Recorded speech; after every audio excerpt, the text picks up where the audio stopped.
Okay, I just recently made my sitting video earlier. Nasa playlist siya nung Captured Thoughts. The essence of that playlist is for me to share yung mga consume knowledge ko from videos, from books, from podcast, from any source material.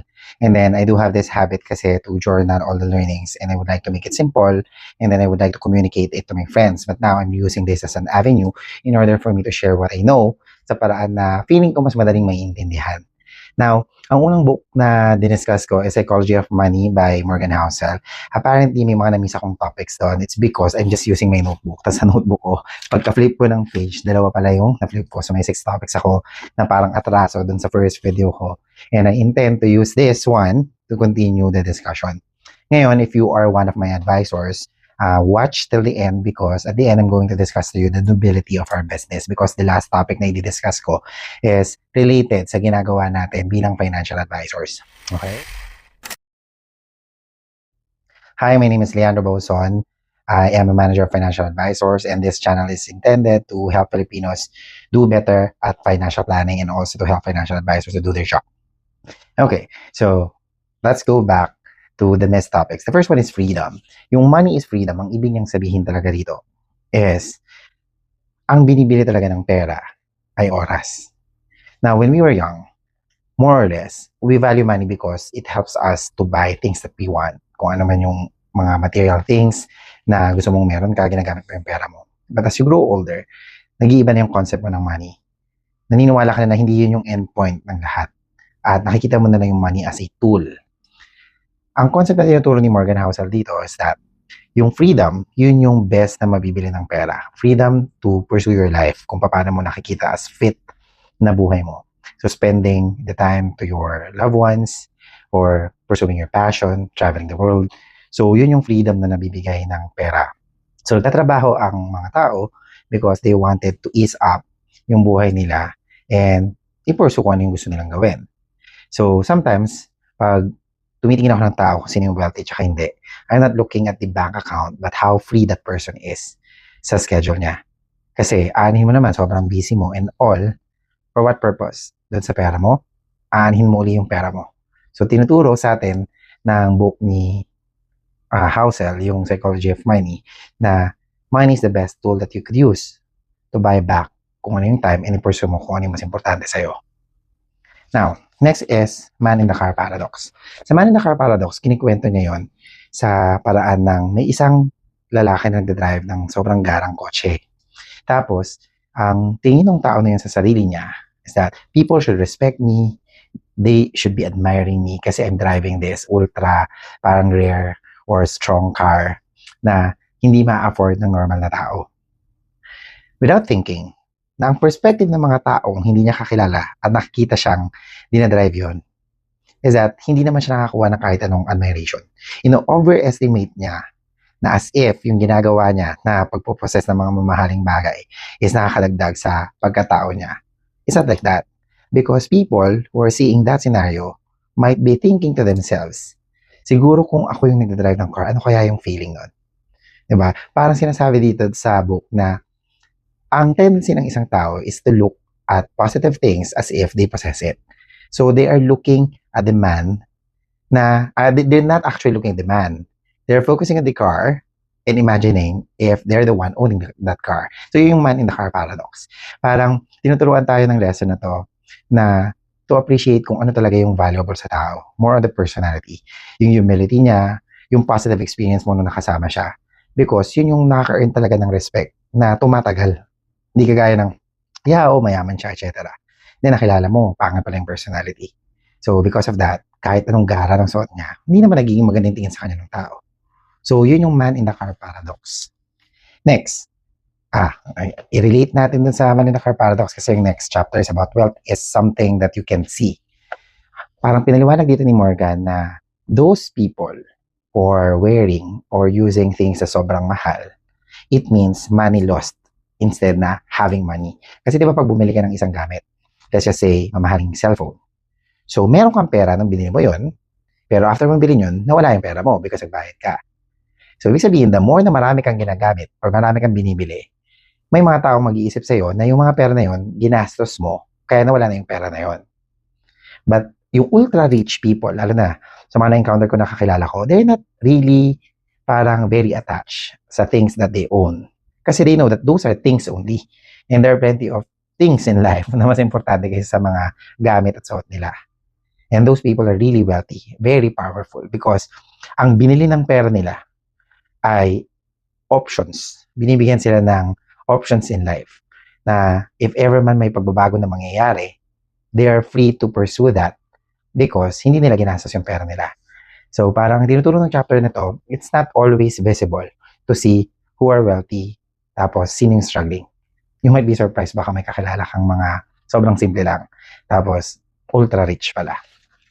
Next is, the purpose of saving money is not to spend it, but to give you options. So yun, relate ko na lang din, nasabi ko na. So may mga tao na nagsisave talaga ng pera just because. Ibig sabihin, wala talagang purpose. So hindi yan about, may goal sila na may pinag-iipunan sila, but they just want parang fat back account. Na if ever man kailangan nila mag-maneuver in life, meron at meron silang mahuhugot kasi may pondo silang pinaghandaan. So, ang tendency kasi here in the Philippines, because of the tradition, not tradition, but culture, na yung deserve ko to, at saka you only live once, yung mga bagay na yun, sometimes it's good, pero hindi all the time good yun. Kasi minsan, nare-restrict ka pala ng mga moves mo in life because you are focusing too much on the now. Maraming bagay ang binibigay sa atin kung kailan hindi tayo sobrang ready. At kung hindi ka nag-ipon, nare-restrict yung opportunity na yun for you. So, yun yung gusto niyang sabihin dito sa chapter na to, na you save just because. You don't need a reason. Next is, reasonable is greater than rational. So, i-relate ko to sa experiences ko bilang financial advisor, na there are plenty of people who are just asking me for a template of the best financial plan and they just follow it. They'll just follow it. But the thing is, if you are just focusing on the template, tapos hindi mo in-account kung ano ba yung priorities mo, ano ba yung plano mo in buhay, ano ba yung money game na nilalaro mo, para saan ba lahat to, ano ba yung, bakit mo ba ginagawa yan? Kung hindi mo tinanong yung mga sarili mo na yun, walang money plan ang best. Kasi, sabihin na natin yung mga parang financial gurus that you could watch anywhere, or financial experts, they're telling you to buy all the insurances, invest on the market na maganda. This is the newest investment that will give you high return. Pwede namang lahat yan, may benefits eh. Pero hindi ibig sabihin, yun na yung best plan for you. Let's just say, may nagaya sa yung isang barkada to enter into cryptocurrency, which is one of the most volatile type of investment. Kasi nakita mo na successful siya, and you wanted to be successful kagaya ng friend mo na yun. Ngayon, dahil finalo mo siya, ang isang ginagawa ng expert about sa cryptocurrencies, o kaya kahit stock market lang is binabantayan niya kung ano yung nangyayari sa stocks. So sa buying and selling of stocks, very prominent to na hindi sila natutulog or talagang hindi palaging high time. So pag bumagsak yung market, sobrang affected sila. Now, gusto mo ba na ganun din yung mangyari sa'yo? Gusto mo ba na may ginagawa ka sa buhay, may priorities ka, you just wanted investment, kaya naniwala ka dun sa ganong friend. And then eventually, yung discipline pala, in order to maintain that kind of investment is high and low emotions. Diba? Nagbibigay sa'yo ng sobrang, kung hindi ka na nakakaramdam ng thrill sa ganong bagay, hindi para sa'yo yun. Kasi, rational man yun. Because tama naman sinabi nila that might be a good investment. Kasi, sobrang taas ang return, like multiple folds. Diba? Kung susumahin mo lahat by logic, okay naman pala yun, di ba? Yung risk, mataas man, pero bibigyan ka ng high return. So, rational, sasabihin natin na inaalagaan niya ng AI, whatsoever, kung ano man ang ginagamit nila, just to prevent everything from happening na bumagsak ka. Kung ganun man ang setup, rational siya. Pero ang tanong, reasonable ba siya sa'yo? Ikaw ba yung tipo ng tao na could tolerate that kind of risk? Kung naglagak ka or nagbigay ka ng millions dyan, patutulugin ka ba niya gabi-gabi? Diba? Kasi yun yung problema eh. The reason why we talk to our clients, it's because we should know kung ano yung risk tolerance nila. We don't want people na nagbigay nga ng investment sa atin, pero gabi-gabi, ipa-follow up ka kasi baka bumagsak siya. Tapos magiging kaaway mo pa eventually. So the best plan for you is something that works dun sa lifestyle mo. Kung ano ba yung magiging in accordance sa values mo. Yung patutulugin ka gabi-gabi, yun yung best plan. So kahit anong ibigay ko na template, maganda man yun. Ayoko naman masisi mo sa dulo. Okay? And last but not the least is surprise. Sometimes what determines your wealth are those that are unexpected. Pagka gumawa ka ng financial plan and your financial plan will not work pag nagkaroon ng aberya, it's not a good financial plan. The best, masasabi mo na good ang isang financial plan kung meron siyang parang countermeasures kapag may unexpected event that happens. And maybe that's the reason. Actually, not maybe. It is the reason why I am in the risk management industry, itong insurances.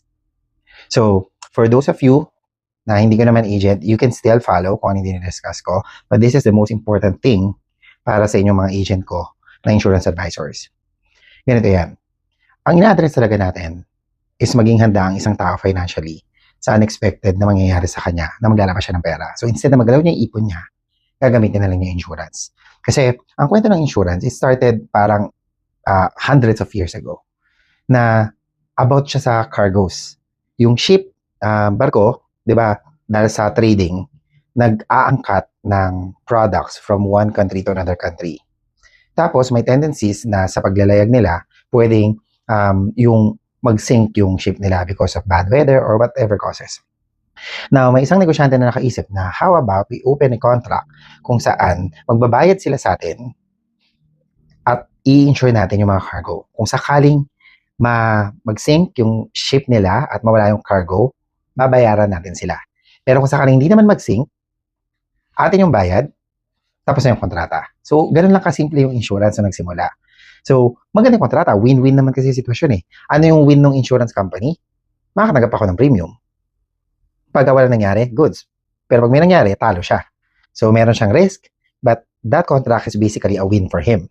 On the other hand naman, yung may-ari ng cargo, or yung yung may-ari ng cargo, yung mga traders, ang una nila lose, nagpakawala sila ng pera. Pero pag may nangyari naman, dun sa ship, at hindi yun cause ng negligence or sinadya nung nagtatransport ng goods, babayaran naman ako sa mga nawala ko. So, win pa rin. So, doon talaga nag-start yung concept ng insurance. And then, lumawak yan. The next is about life. Na-discover ng mga insurance companies na maraming mga breadwinners ang biglang nawawala, namamatay. And then, naiiwanan nila yung family nila na hindi kaya tumayo sa sarili nilang So, nag-evolve yung insurances from non-life or cargo, naging life insurance siya. Which is, ganun pa rin yung concept. Tama pa rin. Ano ang win nung bumili ng insurance? Sige, magbabayad ako unti-unti ng premium, pero pag na-debts ako, may matatanggap yung mga anak ko. Ngayon, ano naman yung win ni insurance company? Hindi naman lahat mamamatay. So, kung nakapagbenta kayo ng maraming insurances, kaya natin palaguin yung pera na yun. Pero ang duty natin sa kanila, pag biglang may na-debts, at konti pa lang yung mga nabayad, we will still give the sum insured. So, ganun siya nag-evolve. And then eventually, naging health na pag nagkasakit. So, nag-evolve yung insurances at nag-a-address siya ng different needs. Hanggang sa ngayon, kasama na yung paano pag yung tao hindi nagpaplano para sa retirement niya. Sinama na natin. Paano pag may mga anak siya tapos pag-aaralin? So, ganun nag-evolve yung company natin. Now, as an insurance agent, as a seller of insurance, why do we say that what we do is noble? It's because we are delivering a win also to people. And that win is being called peace of mind. Kasi imaginein mo, health insurance yung nabenta mo. Yes, nagbayad sila ng premium at yung insurance company natin will help them kung sila ay magkasakit with an annual benefit limit. So let's just say bumili sila ng isa sa mga products natin, yung Global Health Access. So that will give them coverage of around 100 million a year. So ibig sabihin kung 100 million a year, kahit i-dialysis ka ng araw-araw, hindi mo naman mauubos yun kahit sa top hospital ka pa. So ngayon, nagbayad ng premium yung kliyente, pero sa insurance company, hinuhope niya na hindi ka magkasakit. Kaya kung nagkasakit ka kasi, doon siya gagastos. Tapos binigyan ka niya ng limit, sige hanggang 100 million, sasagutin namin. So, kung hindi nagkasakit si client, pero na yung insurance company, mapapalago pa niya. Kung nagkasakit naman siya, win naman ng kabila because hindi na siya gagastos. At ano yung nabibigay mo doon sa kliyente mo? Peace of mind. Na kung mag-iipon na ako ngayon, nabayaran ko na insurance ko about sa hospitalization ko, pwede ko na itong ilagay sa ibang project. Kasi, yung premium, kung sakali magkasakit ako, siguradong hindi na ako gagastos. Kasi meron akong 100 million coverage eh. So, yun yung pinaka-point. Now, Maliban doon, paano ba natin ikakonduct yung business natin in the most noble way? We have to determine first the life stage of a person. Tapos, susundan natin ng i-redefine natin sa kanya ano ba yung insurances, ano ba yung different types of insurances, ano ba yung makakatulong sa kanya. I-examine natin kasi kung ano yung mahalaga sa kanya now, yung ngayon. Kasi lahat ng insurances mahalaga kung tutuusin eh. But not all people has the capacity to buy all types of insurances sa isang upuan. So, examine natin ano ba yung mahalaga sa kanya ngayon. And your duty extends hanggang sa mga susunod na taon because i-assist mo yung tao na yun na makabuo ng magandang insurance portfolio para as much as possible, insured siya sa maraming bagay. Kung na-insure na niya yung health niya, next time na-insure na niya yung life niya, then na-insure na niya yung mga gamit niya, next na-insure na niya yung pag-retire niya, next na-insure na niya yung mga education ng anak niya, or may na-insure siyang major projects in the future. Right? Tapos, kailangan mong yung vision na sinabi niya sa'yo, kung ano man yung ideal lifestyle niya in the future, you make it happen. So you make visions a reality. And kung sakali man na nagkaroon kayo ng agreement, you will be the one to initiate, to start the journey. Tutulungan mo siya at i-assist mo siya doon. So yun ang trabaho natin. So let's begin with the life stages. Ang life stage ng tao sa lifespan ng Filipino, nabubuhay ang isang average Filipino up to 80 years old. Tapos hinati-hati yung buhay niya ng 0 to 20, 20 to 40, 40 to 60, 60 to 80. Mapapansin mo na yung 0 to 20 at saka yung 60 to 80, yan yung mga ages kung saan walang pumapasok na pera sa'yo. Assuming na nag-retire ka na ng 60 years old. 0 to 20, wala ka pa namang income kasi nag-aaral ka pa eh. Tapos, 20 to 60 years old, yung nasa baba, ito yung stage ng buhay ng tao kung saan kumikita siya. At this is the best time, yung high time, para paghandaan yung buong buhay niya. Okay? Now, 60 to 80, kung nag-retire siya, wala na pumapasok na pera, pero may expenses pa rin siya. So, isa yan sa mga pinaghahandaan. So, sa life stage ng 20 to 60, kung saan kumikita yung tao at pinaka-healthy siya, kinukuha natin yung mga kliyente. Pinapaliwanagan natin ang about sa trabaho natin. Kasi, importante naman yun eh. Siyempre, bata pa, pagpalagi natin hindi siya masyado nagkakasakit, pero kailangan na natin i-open yung mind niya habang may pambayad siya ng premium, tapos, makapag-focus siya sa trabaho niya. Imaginein mo, ang isang tao na sobrang baba sa trabaho, hindi na niya masyadong iniisip yung ibang bagay. That's why your duty as a financial advisor is i-assure mo na sige, gusto mo, kumontrata tayong dalawa. Pag nagkasakit ka, kami nang bahala sa'yo. All you need to do is to pay this premium. But that's how you position the product. And this is also the high time, yung 20 to 60 years old, to fund up their retirement. Diba? Basta different life stages yan, and you should be aware kung ano yung priority niya about life stage. Kasi dito nangyayari, nagsimula siya ng single siya, nagkaroon siya ng jowa, pinakasalan niya. So, iba na yung life stage, iba na yung priority niya. Gusto niya magtayo ng bahay, etc. ganyan. And then, magkakaanak sila. Pag nagkaanak sila, iba na yung priority. Diba? Yung anak na yung focus. Tapos, pag tumanda yung mga anak niya, gusto naman niya magandang retirement ng silang dalawa na lang mag-asawa. So, bawat life stages, iba-iba ng priorities kasi yan. Hindi mo pwedeng i-push na 20, tapos i-prioritize mo kagad retirement niya. Kasi, baka hindi ka pakinggan. So, sasamahan mo siya dun sa journey na yon. And imaginein mo, if you are the financial advisor who helped that person ensure all the stages of life, matutulungan mo yung buong buhay niya na maging smooth yung transition bawat life stage na hindi naman problema sa pera. Kasi tinulungan mo siya maghanda. So that's what we are saying na what we are doing is noble. Because you are helping the person to have a progressive life. Hindi tayo nagbebenta ng bagay na just because magustuhan lang nila, tapos alam naman nila na hindi naman talaga nila kailangan yun. Napilit lang natin kasi magaling tayo magbenta. No. The product that you are selling will actually help the people improve their lifestyle. Not only lifestyle, yung life talaga nila mismo. Okay? So, maganda yung business ng insurance is because lahat talaga ng tao apektado. Lahat ng tao nagre-retire. Sabihin na natin yung education, pwedeng hindi na. Kasi hindi naman lahat ng tao gusto mag-anak. Pero lahat ng tao darating talaga sa stage na magre-retire siya. Ngayon, doon naman tayo sa life and health insurance. Wala namang taong hindi madidits. Diba? Ngayon, yung life insurance kasi para sa mga mahal niya sa buhay na may iwan niya eh. Sabihin na lang natin na single person to up to the end of his life. O baka hindi niya kailangan yung life insurance. It's fine. Eh yung health insurance, kung hindi ka naman magkakasakit, ay kung hindi ka naman biglang mamamatay because of accident, which is may accident insurance mga tayo eh. Pero kung hindi ka kunyari, tatagal yung buhay mo, tapos never ka nagkasakit, hindi mo kailangan ng health insurance. Pero tendencies are, mag-manifest lahat ng mga bad habits mo nung bata ka. And may chances talaga na magkaroon ka ng sakit. Kahit common illnesses lang, that you will be shelling out money kung wala kang health insurance. So, dun pa lang, sa dalawa na yon, life and health insurance, yan lang yung dalawang pwedeng puntahan ng tao eh. Pwedeng tumagal yung life niya, pero malaking tendency na magkaroon ng sickness. Or, kung bigla namang madeds, which is the mas pangit na sitwasyon, hindi niya kailangan ng health, ba't yung life kailangan niya? Kung sakali mang hindi niya iniisip yung dalawang bagay na yon, this person will have future projects naman na pwedeng kailangan niya ng help. So, what we are offering is kind of investments sa mga insurances natin with a higher protection coverage. So, nakaposition siya as protection, but we could help them invest ng mas conservative yung approach. Also, magre-retire yung tao na yun. So, yung business natin, it helps people in different life stages. Kaya, goods yung pinasok ninyo na industry. Kagaya nga nung sinabi doon kay Morgan Housel na libro, surprise. Diba? Hindi yung inaasahan mo lagi mangyayari. Meron at meron talagang gagawin sa iyo yung life kung saan mabibeat up ka. Dun sa story ni Morgan, sa book niya, nagpo-preserve ka lang ng pera mo. Diba? Gusto mo ba lahat ng pera mo inipon mo na lang? O, pwede rin naman yun. But, knowing about insurances and telling it to everyone, yung benefits ng insurance, it's a win-win. So, you decide.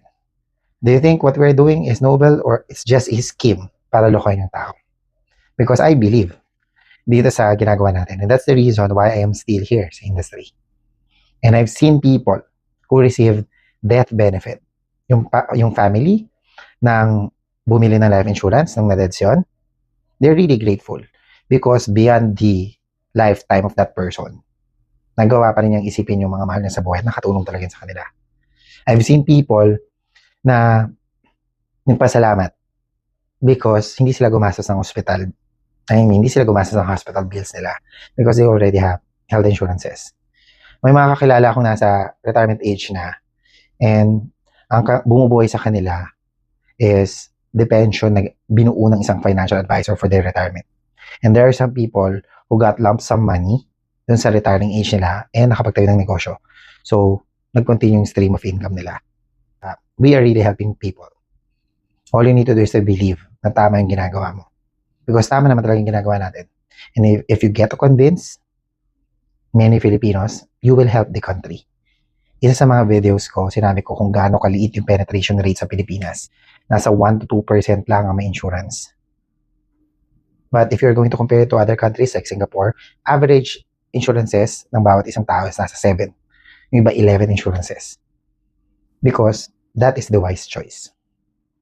Okay? So I hope this video would be a revelation to you financial advisors that what you're doing is a really noble profession. And for those who just listened dun sa first part, dun sa 6 items na na-miss ko sa book, thank you for listening pa rin. Bye-bye.